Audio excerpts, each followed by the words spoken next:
High friends, welcome to my channel Sanchita Vivek's রান্নাঘর। আজ আমি বানাবো চিতল মাছের রসা। তার জন্য নিয়ে নিয়েছি চিতল মাছের পেটি। মাছগুলোকে খুব ভালোভাবে ধুয়ে পরিষ্কার করে নিয়েছি। এবারে মাছগুলোতে নুন আর হলুদ দিয়ে মাখিয়ে নেব।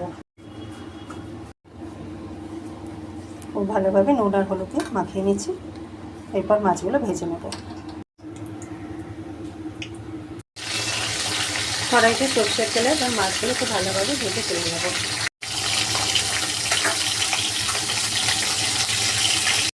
কড়াইতে সর্ষের তেলের মধ্যে জিরে, তেজপাতা, শুকনো লঙ্কা, এলাচ, দারচিনি, লবঙ্গ ফোড়ন দিয়ে এবার কড়াইতে আলুটা দিয়ে দিলাম। আলুটা দিয়ে মশলার সাথে ভাজা ভাজা করে দেবো। মাছটাকে খুব ভালোভাবে ভেজে তুলে নিয়েছি।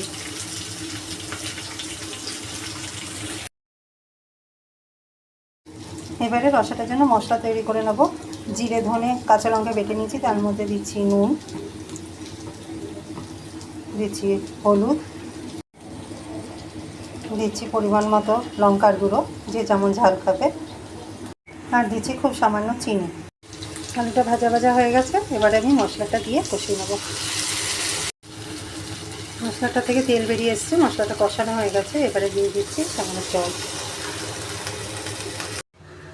ঝোলটা আমার ফুটে গেছে। এবার এর মধ্যে আমি মাছগুলো দিয়ে দেবো। এবার একে একে ঝোলের মধ্যে মাছগুলো দিয়ে 5 মিনিট ফুটিয়ে নেব।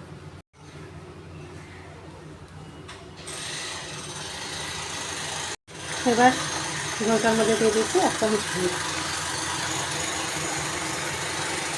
আর বাটা গরম মশলা দিয়ে দিচ্ছি ঝোলে। এবারে দিয়ে দিচ্ছি কটা কাঁচা লঙ্কা। চিতল মাছের রসা আমার একদম তৈরি।